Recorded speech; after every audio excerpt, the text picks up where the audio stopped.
కేవలం ఒక పందిపిల్ల కోసం 2 కోట్ల రూపాయలు ఖర్చు పెట్టాడండి చలపతిరావు తనయుడు రవిబాబు. అదేంటి పందిపిల్ల కోసం 2 కోట్లు ఖర్చు పెట్టడం ఏంటి అనుకుంటున్నారా? చెప్తా వినండి.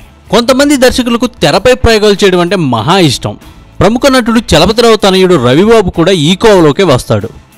మొదటి నుంచి తను వెరైటీ కథలతో సినిమాలు చేస్తున్నాడు.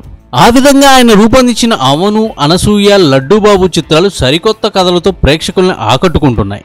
ఇప్పుడు అదే రీతిలో పందిపిల్ల ప్రధాన పాత్రధారిగా ఆయన కథను తెరకెక్కిస్తున్నాడండి. అభిషేక్ నబాదంటగా నటిస్తున్న ఈ చిత్రం కథ మాత్రం పందిపిల్ల చుట్టూ తిరుగుతుందట. దీంతో ఎక్కువ భాగం యానిమేషన్ వరకు ఉంటుందని అంటున్నారు. ఈ గ్రాఫిక్స్ పని కోసం సుమారు 2 కోట్లు ఖర్చు పెడుతున్నారని సమాచారం. షూటింగ్ పూర్తి చేసుకుని ప్రస్తుతం పోస్ట్ ప్రొడక్షన్ పనులు జరుపుకుంటున్న ఈ చిత్రాన్ని ప్రముఖ నిర్మాత సురేష్ బాబు నిర్మిస్తున్నారు. రాజమౌళి ఈగలాగా ఈ పందిపిల్ల కూడా ఆకట్టుకుంటుందేమో చూద్దాం. మరిన్ని న్యూ అప్డేట్స్ కోసం చూస్తూ ఉండండి టాప్ తెలుగు మీడియా. ఈ వీడియోపై మీ విలువైన కామెంట్స్ ని మాతో షేర్ చేసుకోండి.